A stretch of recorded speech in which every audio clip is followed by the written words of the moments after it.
The chamber has provided the questions that we will use. We're going to rotate who goes first. There are different time constraints with the different questions, and we'll talk about that as we go. We'll start with opening remarks. There are going to be 9 questions for the candidates to answer. The candidates will answer in alphabetical order, starting with Chief Lentz. We'll rotate, have a different starter for each question. Each candidate will have 2 minutes exactly to respond to those questions. We do have a time monitor down below, and she's going to flash a card when there's 30 seconds remaining, and another when the 2 minutes are up. They'll have 2 minutes for closing remarks. Due to time constraints, questions are not going to be allowed from the audience. With that, let's get started. We're going to start with opening remarks, and Tim Lentz will begin. Thank you, Charles. And to the members of the chamber, Lacey and Townsend and the rest of the staff, we truly appreciate this opportunity to sit before you today. And also, happy birthday to your wife. I learned that earlier today. Give me some points. You need to make some brownie points. I know. First off, let me start my comments to address the residents of the city of Covington. From the bottom of my heart, it was the honor of a lifetime to serve as your chief of police for 5 years. We did some amazing things in this city. We had many successes, and I share those successes with you. And because of you, I have the honor of sitting up here tonight as a candidate for sheriff. I couldn't do it without you, so thank you from the bottom of my heart. Having said that, my wife and I, nothing more important to us than our family. We've raised 2 beautiful daughters. We want them to have a prosperous and wonderful community to eventually start their own families. I spent the last 35 years of my life protecting you at all different levels of law enforcement. 30 of those years happened to be at the sheriff's office. Worked in every division you can possibly imagine. Started as a patrol deputy, worked my way up through the ranks, worked investigations, asset forfeiture, fleet, crime lab, back to investigations, and worked my way up through administration to become the number 2 in command of, at that time, a 750-man agency. Along the way, I went to night school, got my undergraduate degree in criminal justice, got my master's degree in criminal justice, all while raising a family and helped my wife build a successful business. Then I became the chief of police here in Covington, and the residents here, I don't need to tell you the department I took over. To say it was broken was an understatement. The fundamentals of law enforcement didn't exist, and we rebuilt that department into a nationally recognized, award-winning agency. And those same philosophies that I instilled there, care, compassion, discretion, I want to take to your next level as sheriff here in St. Tammany Parish. Thank you.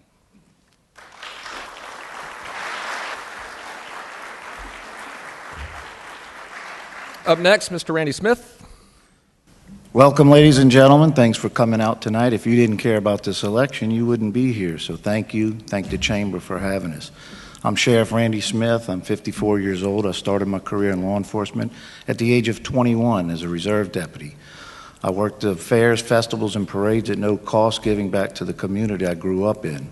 I'm a lifelong resident of this parish. After serving 24 years at working every square inch mile of this parish and moving up through the ranks, I decided to leave and run for Slidell Police Chief, where I defeated a longtime incumbent, Ben Morris, who was the current mayor. After serving 6 years running the 13th largest municipal police department in our state and a $13 million budget with 120 officers, not once but twice I had to get that agency reaccredited. It's a nationally accredited department. After seeing what was going on with the sheriff's department and having a lot of members that I worked with in the agency for many years, I knew that there was time for change and new direction. So I took that opportunity to run against a 20-year incumbent. And they said it couldn't be done, but I was actually able to defeat then Jack Strain, sheriff, and now became your sheriff in my 3.5 years now serving you.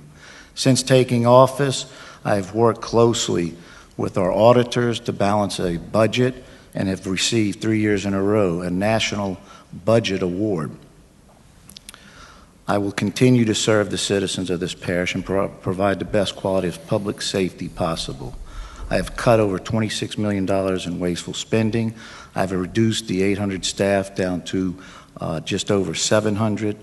We're doing more with less, and we're at an all-time 10-year crime rate right now in your parish.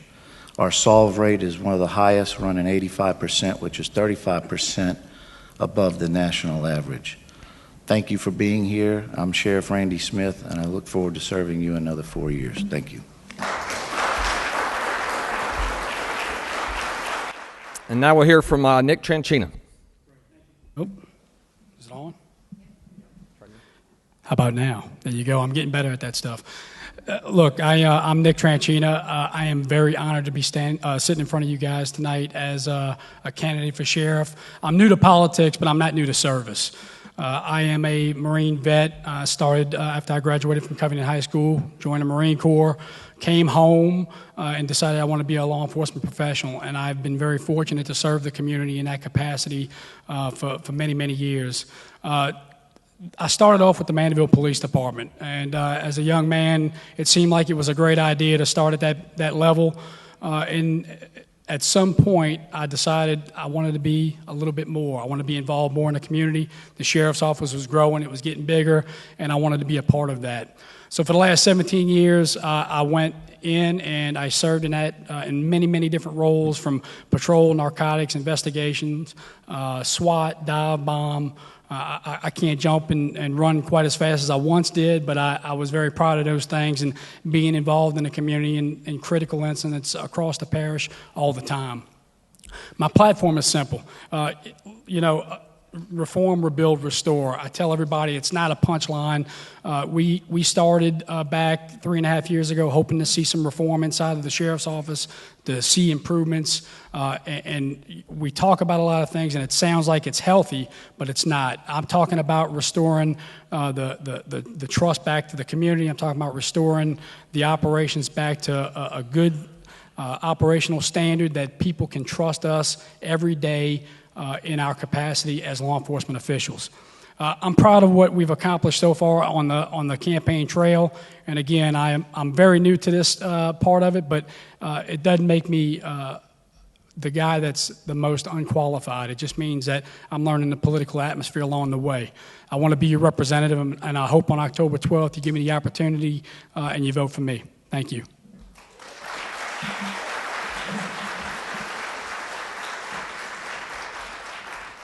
All right, again, the candidates will have 2 minutes to answer these questions. The first question will start with Randy Smith. Why are you the best candidate for sheriff? That's a good question. Many years of experience, training, and education on the job.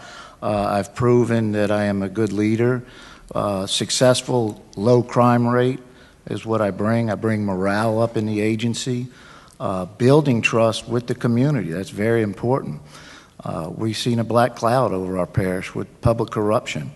Our former sheriff looks like he's going to be going to jail. Our former DA's in jail, and our former coroner went to jail for public corruption. That's tough not only on our parish, but tough for our agency. And building a rapport with the citizens and building trust and community outreach is what it's about, and continue to provide the best quality public safety possible. All right. Nick Tranchina. Yeah, it's a wonderful question, and again, I think it's easy to say knowledge, skills, ability, education, all of those things that line up. I was very fortunate. Again, I talked about my background in law enforcement, but also along the way, same thing, raising my family. I also earned my bachelor's and master's degrees in criminal justice. It just adds to that level of experience and the things that you gain on the street along the way. So I think that education being one part of it, but reaching every different facet of law enforcement in those different areas gives you the ability to go out there and lead and show people that we can do a better job along the way. Look, I can tell you, I listened to Sheriff Smith talk about the morale in the organization. I don't know where he's at and if he's just divorced from reality, but it's truly not. The morale inside of the agency right now is not at the best place at this time. So I'm here for that purpose. I'm here to get it right. I'm here to get it right inside the community as well. All right, the question to Tim Lentz. Why are you the best candidate for sheriff? Thank you, Charles. You know, I've spent my entire life protecting the people of this wonderful parish at all different levels of law enforcement. As a patrol deputy, as a detective, I've worked everything from Dixie Mafia murders to aggravated rape cases to simple bicycle thefts. I've commanded divisions, I've led people. I've proven myself time and time again as a successful leader. And you know, this parish is at a pivotal point right now where it needs strong leadership. We need to invest in our people. The sheriff, on more than one occasion, again tonight, he makes comments that he's saved or cut $26 million in wasteful spending. I would much rather him sit up here and say, I saved $1 million and invested $25 million in my people, in salaries, in equipment, and benefits, but he doesn't do that. He mentions that there's an 85% solve rate. That is inaccurate as well. That's only on his major crimes. If you look at property crimes, that's like in the 40s, the low 40s, but he misrepresents that as well. So you need a sheriff who is trustworthy, who is honest, who is transparent, that will show you the actual numbers. One of my platforms is to post every single purchase order, every check that's ever written in that sheriff's office, every contract ever awarded online for you to see, for you to question, so you can have that transparency that the people today demand, and we need to give it to them. So besides that, you look at what I've done here in the city of Covington. I built an award-winning, nationally recognized agency that didn't happen by mistake. You hire the right people, you put them in the right spots on that bus, and you point them in the right direction. And I've been so blessed that I've had some wonderful men and women that I've hired that are now strong policemen today. Thank you.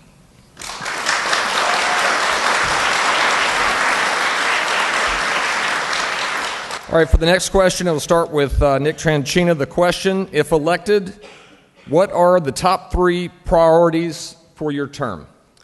Yeah, I think first and foremost, leadership. And everything that we look at from a leadership standpoint impacts what's going on down at the lower levels. So if we don't have good leadership at the top, obviously we start having a breakdown of services, ideals, and the things that are happening out on the street that you, the people, deserve better on.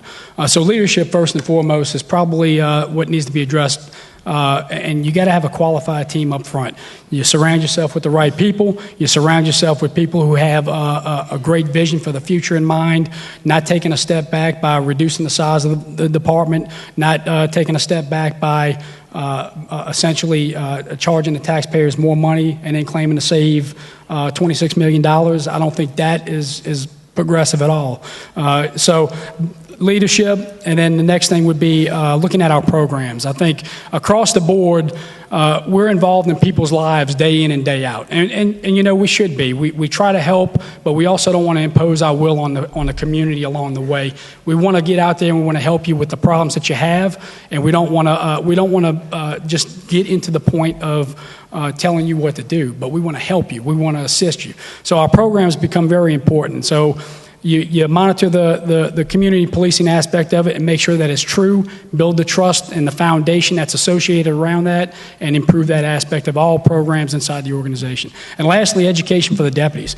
We talk about education and essentially law enforcement education. We always build on those things, but we want to continue to build an organization that's associated, that is looked at as professionally. I want to be able to draw from people inside that organization, but you need to surround yourself with educated professionals at the top executive ranks. And we want to set those people up along the way and make sure that they have that opportunity to be better and they can fill those voids as the attrition occurs along the organization as it grows. Thank you. Tim Lentz, if elected, top 3 priorities for your term. Yeah, and to echo some of Nick's comments, we wouldn't be running if we didn't think we need a change in leadership. And it starts at the executive level. Put the proper people in the right places. Make sure that they're qualified to have the positions that they have.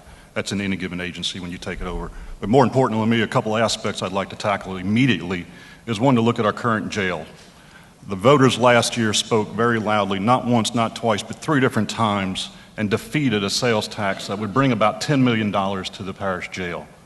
The voters have spoken, but yet we still try to run a $20 million jail on $10 million.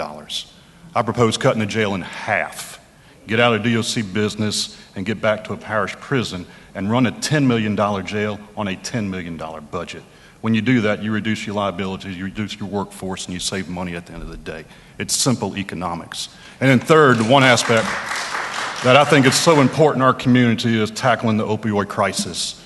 No one on this dais has done more to tackle this than I have. If you look at, thank you. Last year in St. Tammany Parish, we lost over 80 people to drug overdoses, 52 people to suicides. One of my proposals is to hire a social worker, a full-time social worker to address these problems. Believe it or not, policemen today become the social workers of America. Your kid won't go to school, call a policeman. You got a behavioral health problem, you call a policeman. You got a drug problem, you call our policeman. That's our role in life today. That's our role in society. We need to embrace it and put the right people in place to address these so important issues in our community.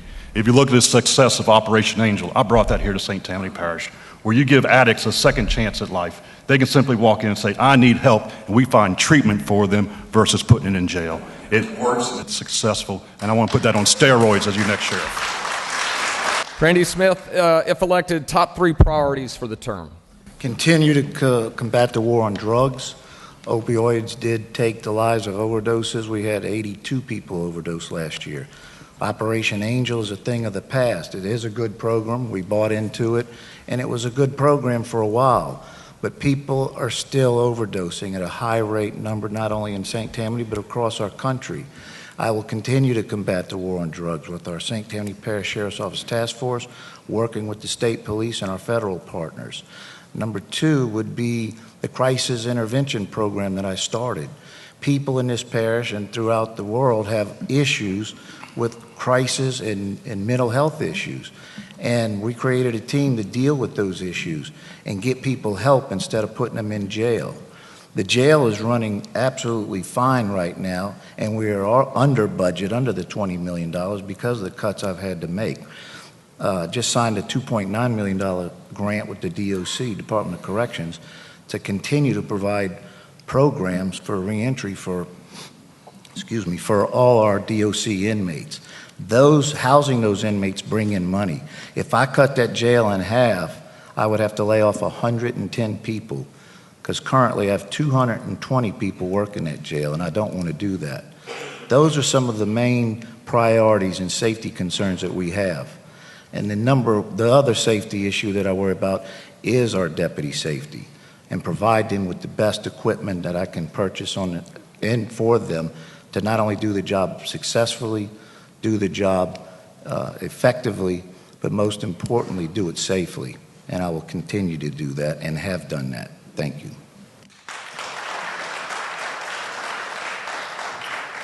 All right, for the next question, we start with Tim Lentz. It's a 2-part question. What are your plans to help reduce the inmate population for nonviolent offenders?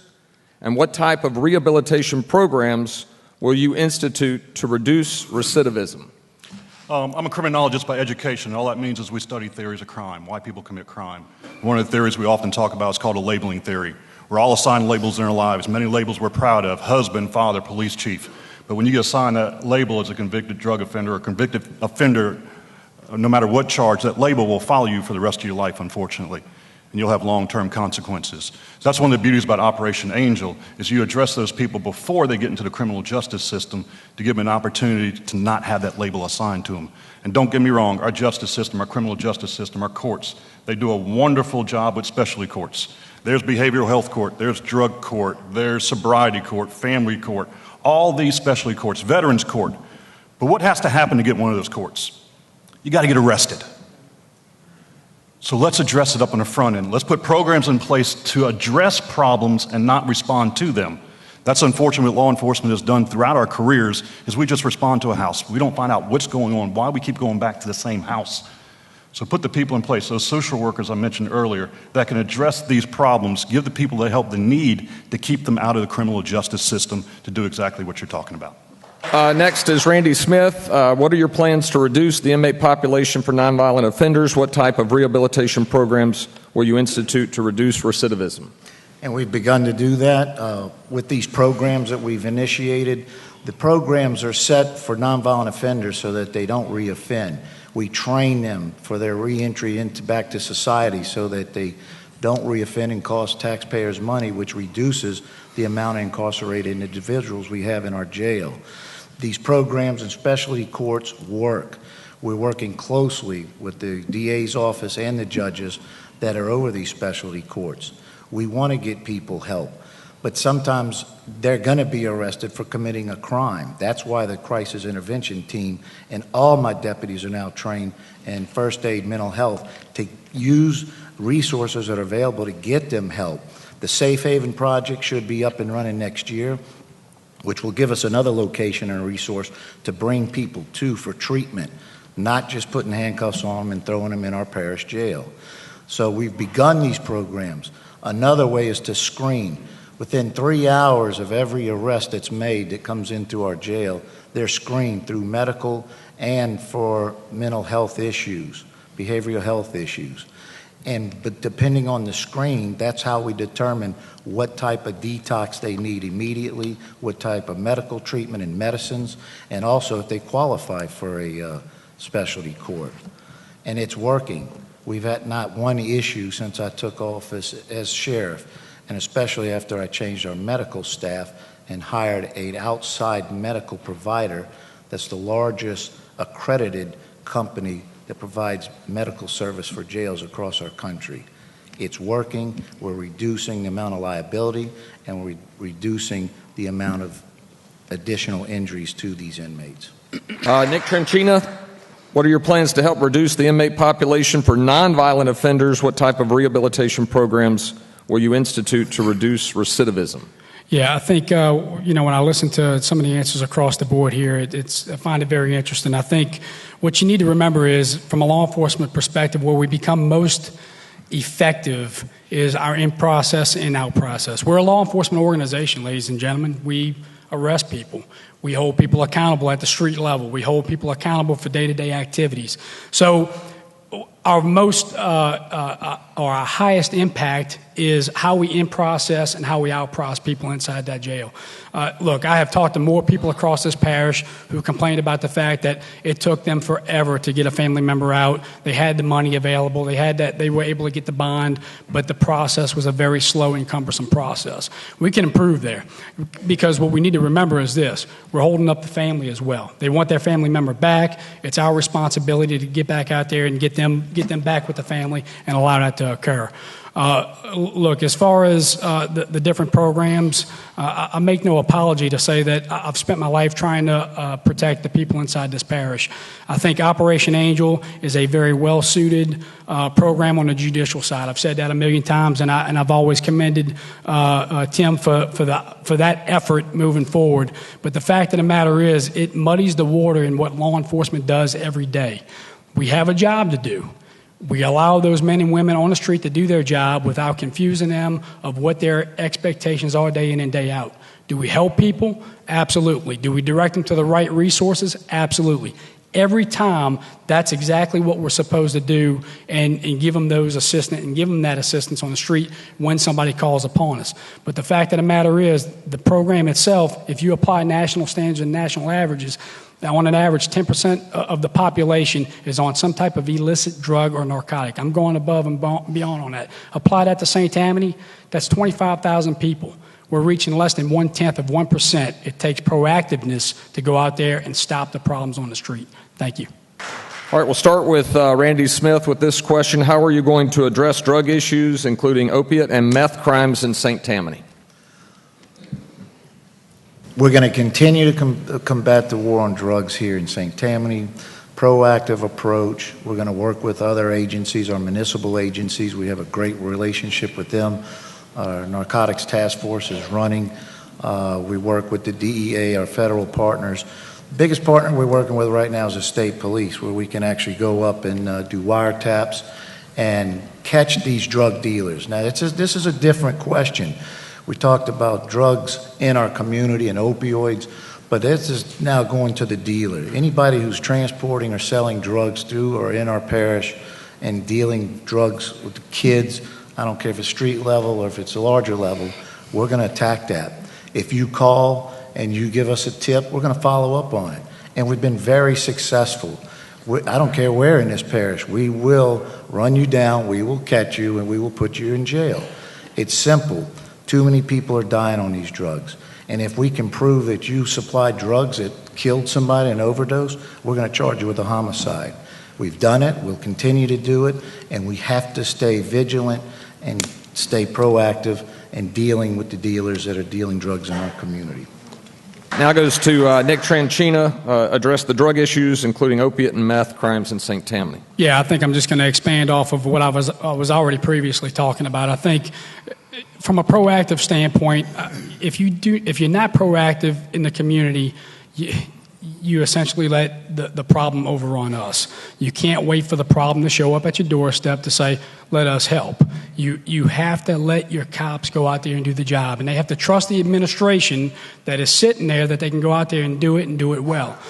Look, that doesn't mean we take a step back.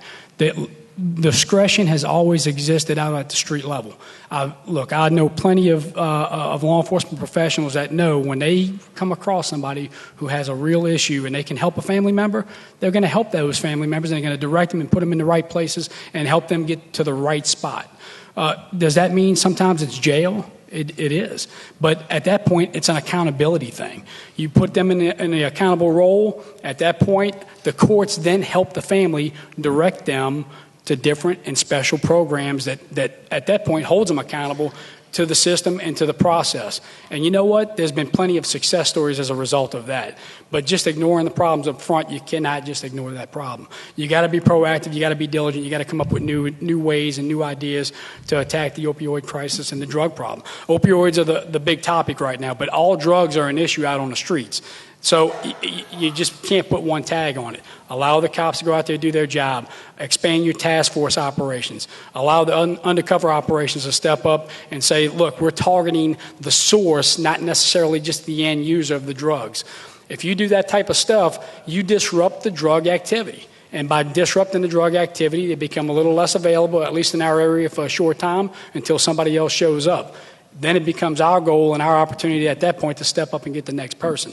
And that's what we do for a living. We're law enforcement. We are lawmen. Everybody up here started that way, and that's what we are. Don't put a special buzz to it. Go out there and let us do our job. All right, and finally, Tim Lentz, how are you going to address the drug issues, opiate, and meth crimes in St. Tammany? Last week I had the opportunity to speak at the state opioid conference. There's a lot of talk going across America right now about the issue with opioids. It is pressing. It is here in our community, and we can't just turn a blind eye to it. These people are sick and they need help, and we need to give them that help when they ask for it.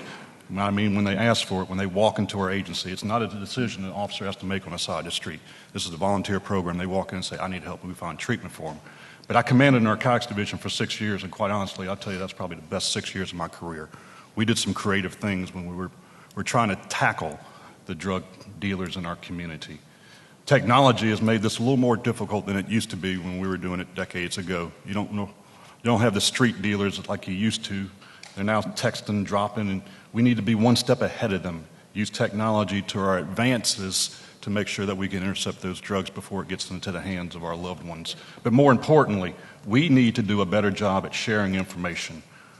One of the things I've talked about on many platforms is open up the architecture of the reporting system at the sheriff's office.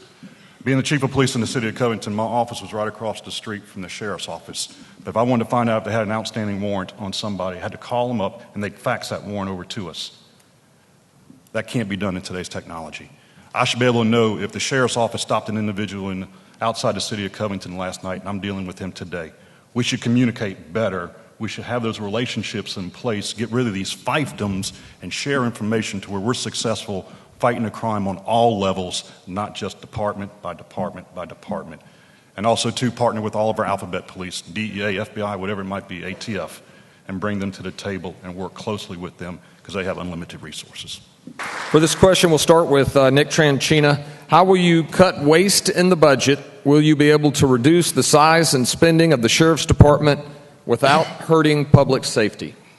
Yeah, that's a great question. And I'll tell you, I think if you look at across the board, one of the early promises that Sheriff Smith made was that he was going to get rid of some of the equipment and get rid of some of the things that sit on the shelf. Look, ladies and gentlemen, that stuff costs us money. And if it's sitting there, it's great to have maybe a backup to the backup to the backup, but everything that we keep costs money to either maintenance, maintain, utilize in some form of fashion. So we gotta really take a hard look at what we need. What is our core functions? Let's go back to the core functions of law enforcement. I've said that time and time again. What do we do in and day out? What's the most important equipment? And what else do we have that is not as necessary? We get rid of, there's a difference between necessity and niceties. And I think in a lot of times over the last 20 years, we've probably seen some of the niceties show up at our doorstep. And look, they look great. It's nice stuff to kind of pull around. It's great public relations stuff. But the fact of the matter is, what is the value to you, the taxpayer, along the way? Probably not so much other than, hey, look at that. There's a very nice big boat that we can use. Or, hey, look at that. The sheriff and them are driving down the street in nice big trucks. Whatever that is, it doesn't necessarily give you more value, but it does cost us, myself, you, the taxpayers, more money from an operation standpoint. So first and foremost, you got to look at the equipment. You got to trim it back to where it doesn't count. Worry about necessities, not niceties. And I think, what was the other part of that question? I lost track of that. Will you be able to reduce size and spending of the sheriff's department without hurting public safety? Well, and so there's the other part. So how will you cut waste in the budget? We talk about cutting that waste, and I think it starts off with equipment. Look, you don't want to get to the point where you start reducing the size of the organization. That's taking a step backwards inside of our community. The growth in the community itself isn't stopping. So we're already down 106, thanks to Sheriff Smith. That's 106 families that lost their jobs as a result of his actions and behavior. So here it is. We have to catch up at this point. So now we have to step up and rebuild that and really get to the point that we get back up to speed to support operations. Thank you. All right, Tim Lentz, how will you cut waste in the budget? Will you be able to reduce the size and spending of the sheriff's department without hurting public safety? Public safety is number one priority in any decision you make, financial or otherwise, in a law enforcement agency. Sometimes it costs money to provide you that public safety that you desire so much. I propose that an audit be done of every asset that the sheriff's office owns, do a cost-benefit analysis of that particular asset, and see if we're getting our money's worth it, or do we need to get rid of it. But at the end of the day, we can have nice, shiny cars and nice buildings and all for our people to work in, but that doesn't make us successful. What makes us successful are the men and women that put on that uniform every single day. We need to invest in them to make sure that they have a living wage to where they can support their families and they don't have to work details to support their families. The sheriff has a road deputy who I won't mention, but who will make over $100,000 this year in overtime at the jail. Overtime at the jail. But that means he's not spending time with his family. He's working numerous hours and he's doing a disservice to one or two things, his job or his family. And that needs to be made a priority to where we put the right people in a place to where they can make the right decisions. But when it comes to the financial aspect of any public agency, law enforcement or otherwise, there needs to be transparency. There needs to be a mechanism where you as a citizen, you as a taxpayer can ask that very question. Why do you need that boat? And we need to be able to answer you. Why do you need that shiny new car? We need to answer to you, the taxpayers of this parish. This question to Randy Smith, how will you cut waste in the budget? Will you be able to reduce the size and spending of the sheriff's department without hurting public safety? And that's what I've done. 3.5 years since I took office in my first term, I completed 2 audits, actually 3, financial audit, evidence audit, and an asset audit, which is anything over $500 within the agency. That's every car, every computer, every gun, every boat, everything. During this time when we reduced our staffing, we reduced equipment. They had a lot of toys. There were boats and four-wheelers and stuff that would never have been used. And we surplus those items, bringing revenue back into the agency and downsizing all the stuff that we inherited. First, we had to locate it and find all these items by doing these audits. With doing so, we had to form a mission and find out why there was boats and helicopters and what is the mission for the agency for these items. Are they needed? If not, we're going to get rid of them. We had almost 800 employees. When you have a 20-year incumbent, he's got friends and family all on staff that are drawing a check that aren't doing a damn thing. So what I had to do is do a payroll audit to find out who's drawing a check but not even showing up to work. And if I got to go to work just like the men and women that work there that put their lives on the line each and every day, by God, they're gonna go or they're gonna work. And I'm sorry, We cut that budget down to where we needed to be and still provide the best quality public safety. And we're successful. Our crime rate, again, is at a 10-year low. And it's not because I got a rabbit's foot in my pocket. It's because of the hard work that we put forward to keeping this parish safe. It's what you expect, and that's what you deserve, and that's what I will continue to do. Thank you. This question will start with Tim Lentz. What measures will you put in place to ensure transparency, lack of corruption, and repair the image of the sheriff's office among our own citizens and citizens throughout the region? You do that through a variety of different ways. Some I've already addressed, especially when it comes to the budget aspect. You make everything transparent, public for the people to see, post it online, allow them to ask questions. But when it comes to your officers, one of the best ways to make sure that you're transparent is the use of body cameras. Body cameras changes everyone's behavior, including the police officers. I was the only agency still today in the entire parish that had full implementation of body cameras. That takes the guesswork out of it. That's transparency. But what's more important than all of that is the relationships you build in your community. When I first became chief in Covington, you may be able to appreciate some of the senior people in this audience. I told them, look, guys, every day we go to work, we build green stamps. And they looked at me and said, green stamps? What are you talking about? You remember the old Winn-Dixie days. You go there, you buy something, they give you some stamps. You went home and put it in a book. When that book got full, you brought it back and cashed it in for a set of plates. They didn't understand that. So I said, look, guys, every day we go to work, we build social capital. We build those relationships in our community where, God forbid, something bad happens, we cash in that book for that set of plates. Well, they'll give us the benefit of the doubt before asking our head on a platter.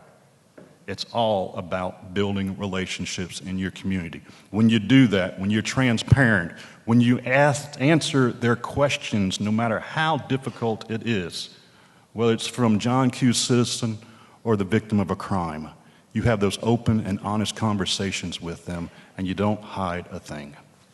Randy Smith, what measures will you put in place to ensure transparency, lack of corruption, and repair the image of the sheriff's office among our own citizens and citizens throughout the region? I think it begins with public trust. You know, transparency is all about trust. Do you trust the members of the agency? Do you trust the leaders of this agency and the staff? And building that is a community outreach, going to homeowners meetings, hosting meetings in the communities, and inviting people, if they have a compliment or a complaint, they can come forward so we can address it.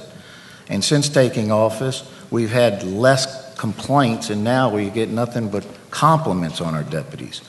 It's a reality change for the deputies, but I demand professionalism and accountability for all our deputies. And it does start at the top, and we are getting the job done. As far as transparency and technology, we have our Facebook page, which we post everything that we do in the community.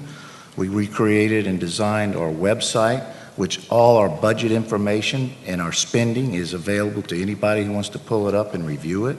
Anybody who wants to come in our office with a public records request, you can come see us. We'll sit down with you and provide the information you want. But it's, again, building that trust, keeping that trust in the community. You said corruption. How do we keep corruption out?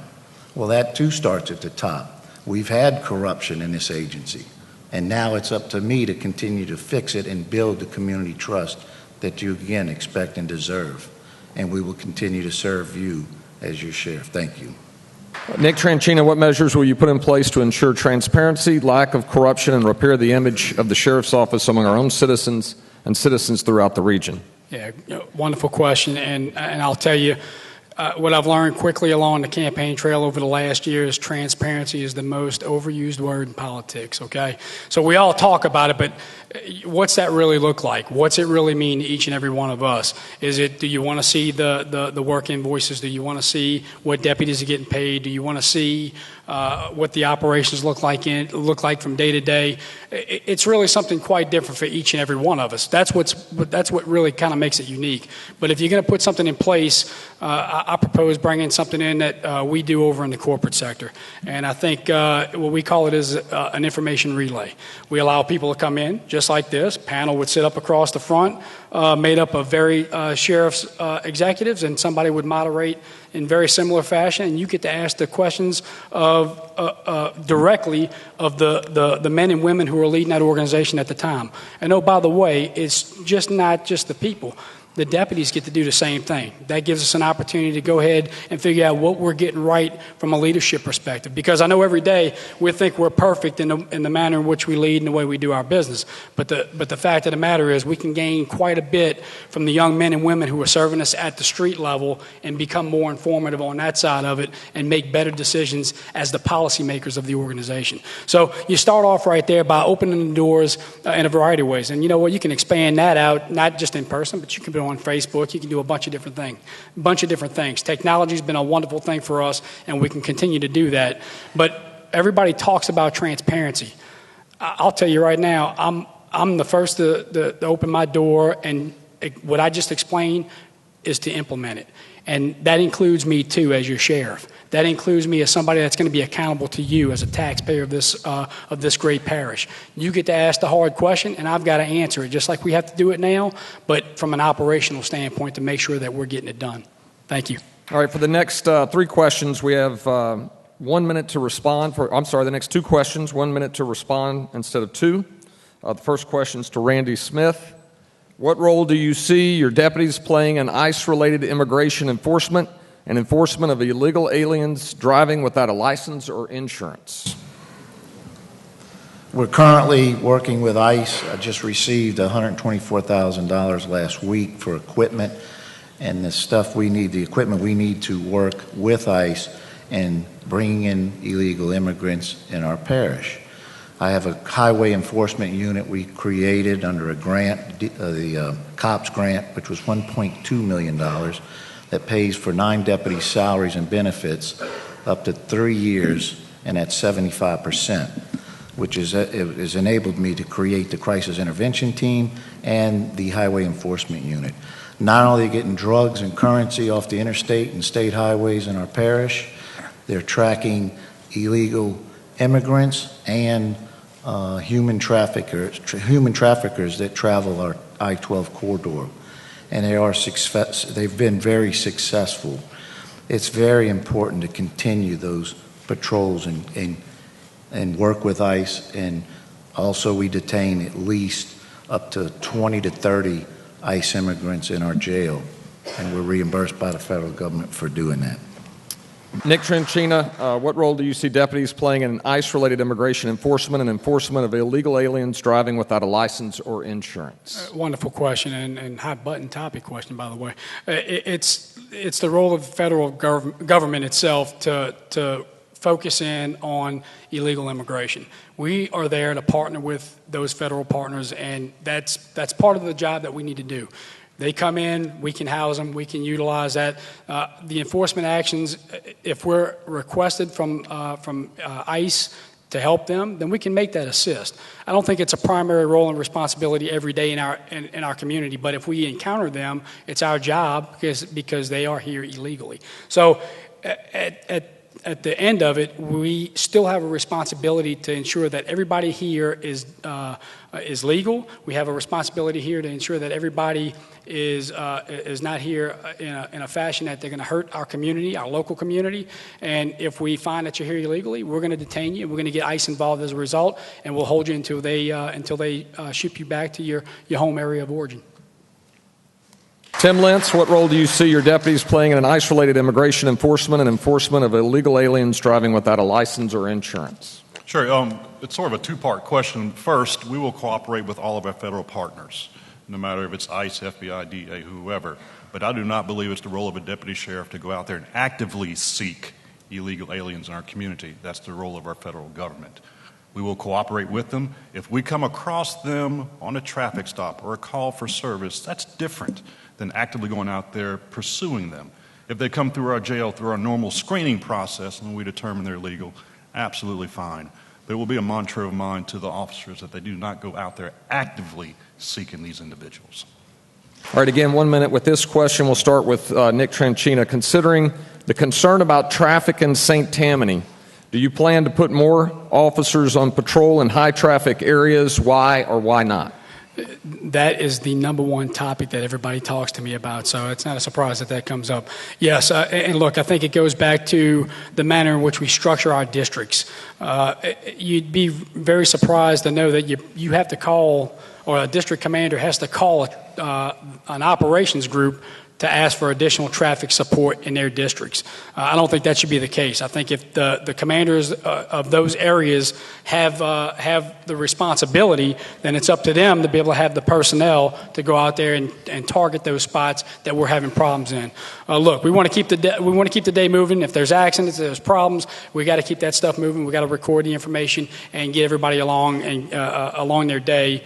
So yes, I would increase it, but I would reallocate the resources and put them in the right spots and allow the commanders themselves to have that control to target specific areas where we have trouble. Tim Lentz, concerning the concern about traffic in St. Tammany, do you plan to put more officers on patrol in high traffic areas? Why or why not? Yeah, absolutely. I mean, it's the number one issue here in St. Tammany. Thank God that's our number one issue. True. But when you're dealing with traffic issues, what we call in law enforcement, there's the 3 E's: engineering, education, and enforcement. And to give you a perfect example, right here in Covington, we were having an issue with 18-wheelers cutting through the city. In fact, right here on Jefferson Street, going south of the city to out on Highway 21. Well, was there an engineering issue with it, or the roads? So we realized that they're not using the proper roadways. The better route is for them to go around the backside of the city, down 190, come through the city from that way. So then education, the second aspect, we identified every truck coming through this town. We sent them a letter saying, you can't do that anymore. This is no longer a truck route. You go this way. And then the third component, the enforcement. So we looked at engineering. We tried to educate everyone, and then we enforced the laws. You take that same approach to any traffic issue in your community. Randy Smith, considering the concern about traffic in St. Tammany, do you plan to put more officers on patrol in high traffic areas? Why or why not? We have enough officers. We have a traffic division with 15 individuals assigned that patrol and on the motorcycles. There are traffic division when we have complaints of high traffic or areas during holiday season when traffic's backing up. We analyze it and we send those guys out there to make sure that traffic flows smoother. And if there's an accident that occurs, we get to it quicker on the bikes and clear it up so the traffic doesn't back up any further. The biggest complaint we have in St. Tammany Parish when I go to these homeowners meetings are speeders and stop sign violators, and people are afraid their dog or their cat or their kid's going to get run over. We get those complaints more than any other complaint there is, and we attack it.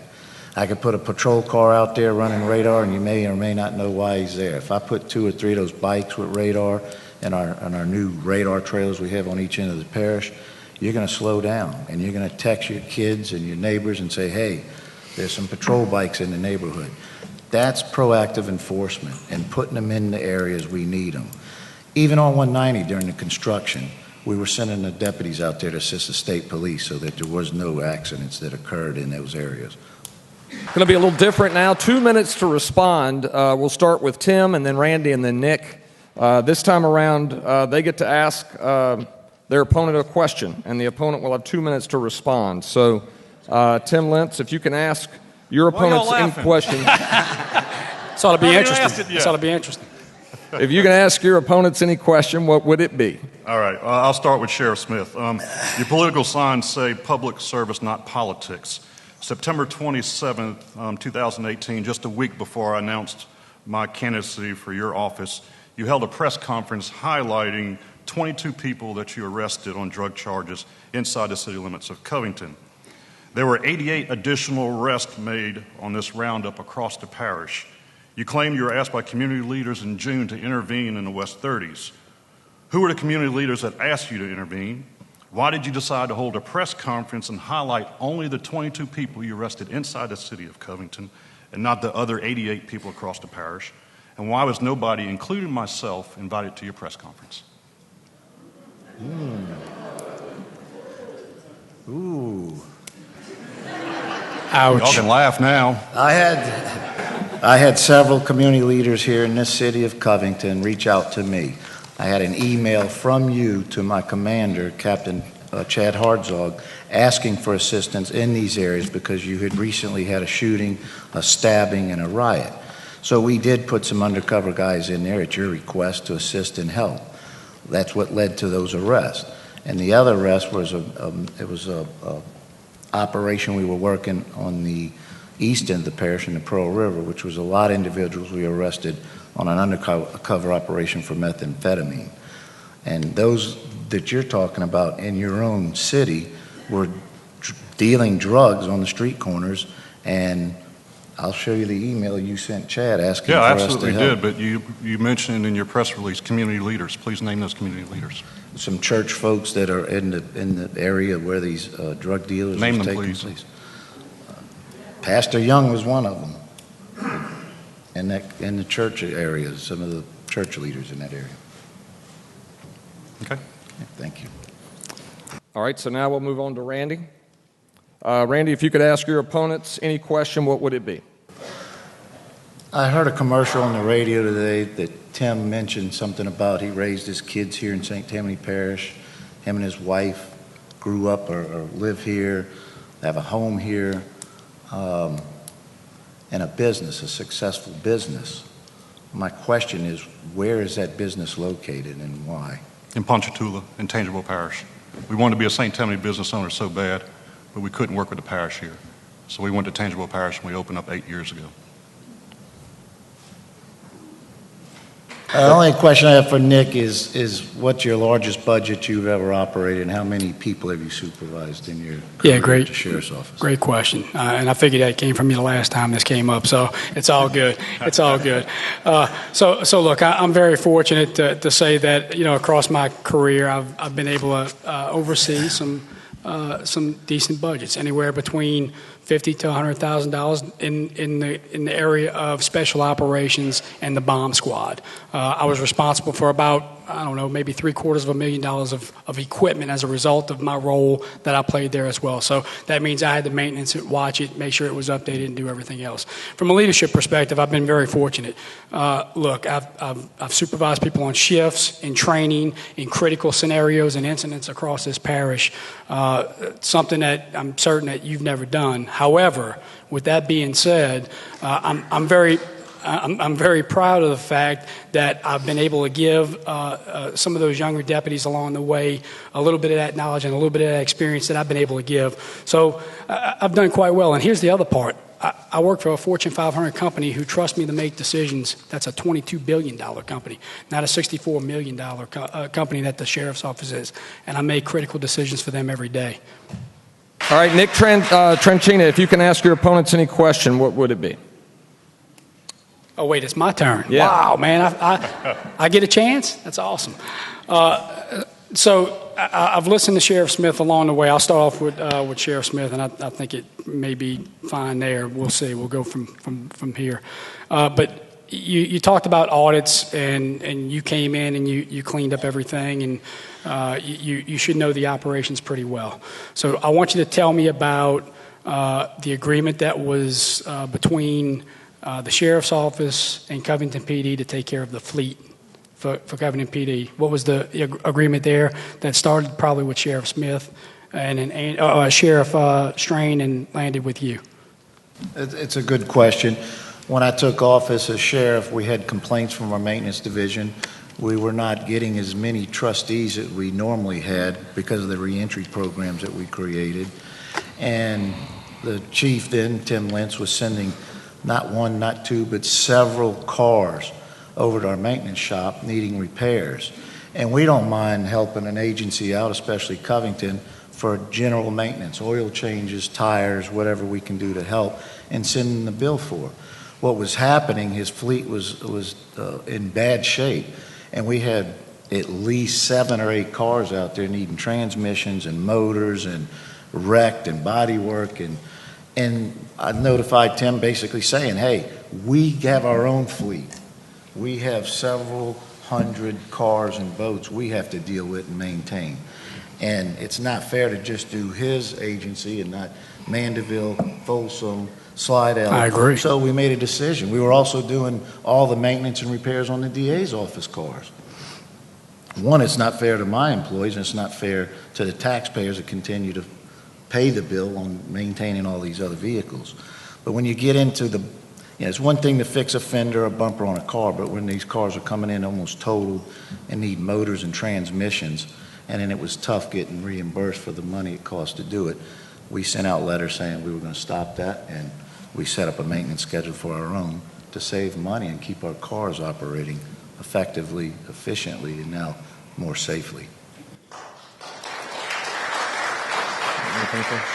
Yeah, and I guess just to follow up, Tim, what was the savings for the city of Covington, and was that money reimbursed back to the sheriff's office? Well, to give you the history of it, the full history, when Sheriff Strain was in office, I approached him after I became chief to maintain our vehicles. It was not an uncommon practice. During my career for 3 years, I actually ran a fleet, so I had intimate knowledge of what goes on there. We were taking care of vehicles for the DA's office, Sun Police Department, Massville Police Department. It was not an uncommon practice. So I approached Sheriff Strain at the time and asked him if he'd be so kind to take care of our vehicles. We paid for every single part that went on every vehicle that we had. The only thing they have over there was inmate labor, so that was taken care of through the sheriff's office. It was a great agreement, and it saved me thousands and thousands and thousands of dollars every year.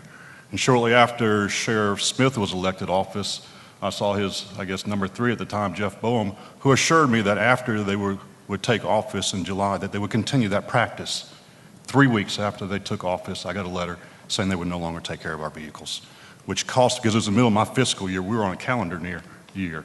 So now I had to scramble to make up monies to take care of our vehicles now at private vendors that I wasn't planning for before. All right, before we proceed to your closing remarks, they have added what is essentially a lightning round. They've said you can answer yes or no. I'm going to add something because they can fire me if they want to. Your answer could also be I don't know, as far as I'm concerned. But that's what they're looking for, a quick answer. Here we go. We're going to start with Randy. Smith, are you endorsing a candidate in the governor's race? No. Nick Tranchina, are you endorsing a candidate in the governor's race? No, they wouldn't pay attention to me anyway. It's politics. Tim, are you endorsing a candidate in the governor's race? I'm not endorsing any candidate in the race. All right, and the other question, they want a yes or no answer. We'll start with Nick. Are you endorsing a candidate in the parish president's race? I am not. And we'll move on to Tim. I am not. I'm focused on my race. Both of them are very qualified and very good friends of mine, and we'll both do an excellent job. I think I know the answer, but Randy, are you endorsing a candidate in the parish president's race? No, I'm not. I'm concerned about one race, and that's mine. I wish them both the best, just as I wish us the best. We're going to move on to closing remarks. All right, up to 3 minutes to close. And Tim, you will be the first to close. Thank you. And I'm surprised it hasn't been mentioned tonight. My opponents, on more than one occasion, have painted me as this good old boy system. I was part of the Strain administration, so that made me part of the good old boy administration. And I often think, and someone gave me a great analogy a while back, Scott Gardner, those who know Scott Gardner, I think is one of the best judges the 22nd Judicial Bench has. He spent the majority of his career as the chief prosecutor under Walter Reed. Does that make him a bad judge? Because I worked with Jack Strain, does that make me a bad guy? Absolutely not. My name is Tim Lentz, it's not Strain. But let me continue, please. Much has been said about the good old boy system, but what exactly is that? So what does any astute, learned person do? Go to the internet and look it up. According to the internet, the good old boy system refers to an informal system of friendships and connections through which men use their positions to influence by providing favors and information to help other men. I spent 30 years at that sheriff's office. I started as a deputy. I went through every single rank: deputy, sergeant, lieutenant, captain, major, deputy chief, and finally chief deputy. Along the way, I busted my butt to do the best, going to night school, earning an undergraduate and graduate degrees, the entire time raising my family and helping my wife build a successful business. My appointment to chief deputy was competitive. I excelled and I was selected. Nothing throughout my 30-year career was ever handed to me. I earned every promotion I ever received. I've been passed over for promotions as well, but that didn't discourage me. It just made me work harder. You, on the other hand, Sheriff, are the poster boy for the good old boy system. You've appointed your friends to executive level positions that they're not qualified to fill. You've awarded contracts to your donors. You gave a contract to a company that is under federal indictment in Mississippi. I agree with you, Sheriff. The good old boy system needs to stop, and it starts with you. Ladies and gentlemen, this October, please promote me again. I ask for your vote October 12th. I've worked 35 years protecting you at all levels. I won't let you down. I never have, and I never will. God bless you, and thank you.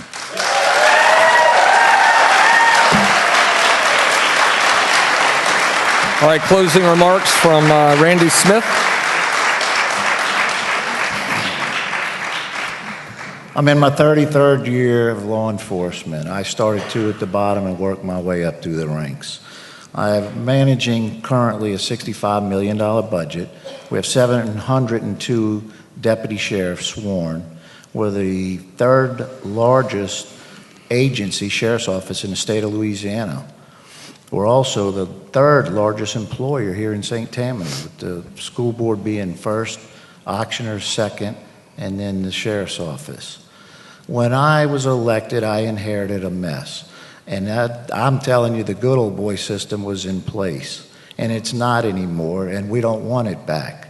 Again, we've seen corruption, and I've worked with the FBI, the state police, and now the DA's office on not only gathering information to help them with their investigation, but to make sure there's a conviction on the individual responsible. Several other members are under investigation, and 2 other high-ranking officials in that agency have been indicted on federal charges as well. My opponent, Chief Lentz, was the number 2 guy, chief deputy, when the contract for the work release was signed with Alan Tingle. And we know he was employed because I have the records and personnel to show he was there and employed. So either you didn't know anything or you were very incompetent as a number 2 at the time this corruption was going on within that agency. I'm asking you for your support to continue to keep the good old boys back out of this office and continue what we've built up. Everywhere I go in this parish, I hear what a great job we're doing. Sheriff, you're doing a great job. Well, it's not about just me. It's about the men and women who go out there each and every day and are making a difference and keeping our citizens safe. I put my record on the line, and I want this job. I love this job, and I love supporting the people and the agency as a whole. Please, I ask you for your prayers. I ask you for your trust. But most importantly, I ask you for your vote. Thank you very much, and God bless you all. All right, closing remarks from Nick Tranchina. Great. First, I want to give another shout out to the chamber and Charles, everybody for showing up. It shows that you have an interest in what this race really means for the future of our parish. I am the only guy up here that has never been wrapped up in politics. I know it's Chief Lentz's first run at office, but he has been appointed and he has been associated with other politicians. I've been pretty lucky. I haven't been, and I don't feel like I have been up to this point. So I'm very happy about the fact that we've run a really good race. We've run a clean race along the way, and I'm proud of the accomplishments that we've had just reaching out to people and talking to everybody about the issues and the concerns across the parish. Look, I'm Nick Tranchina. I'm a very simple-minded guy. I look at things from a very simple perspective, and sometimes it's very simple to look at what it is that we're trying to accomplish.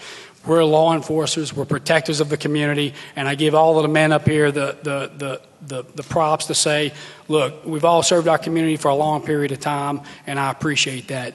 But the fact of the matter is, if you want real change, if you want real adjustment inside of our parish government, then it's time to start looking in a different direction. You've heard Sheriff Smith allude to the fact that this one's going to jail, that one's going to jail, and we can talk about all the things in the past, but the thing that's most common about that entire aspect is those are character failures, not necessarily competence failures. We need to look at the character of the individuals. You need to pay attention to what's going on across the parish and what's happening right under your nose. Focus in and watch what's happening with each one of us.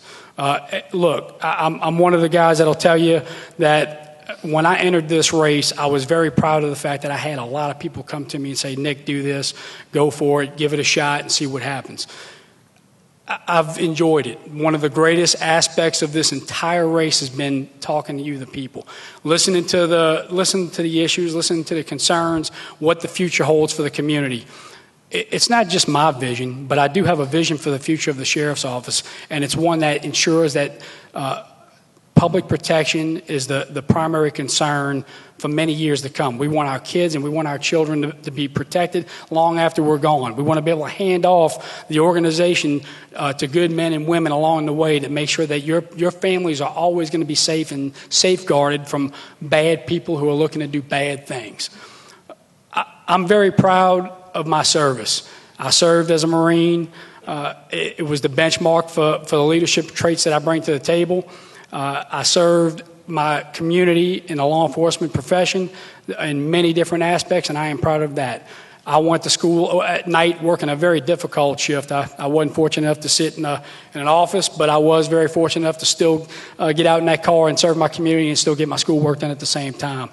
I now serve a Fortune 500 company and make critical decisions every day for the employees of that agency. And if you give me the chance on October 12th, I'll restore trust, I'll restore honesty back to the organization, and I'll restore the faith of the community back into the sheriff's office that we've been looking for quite some time now. Thank you.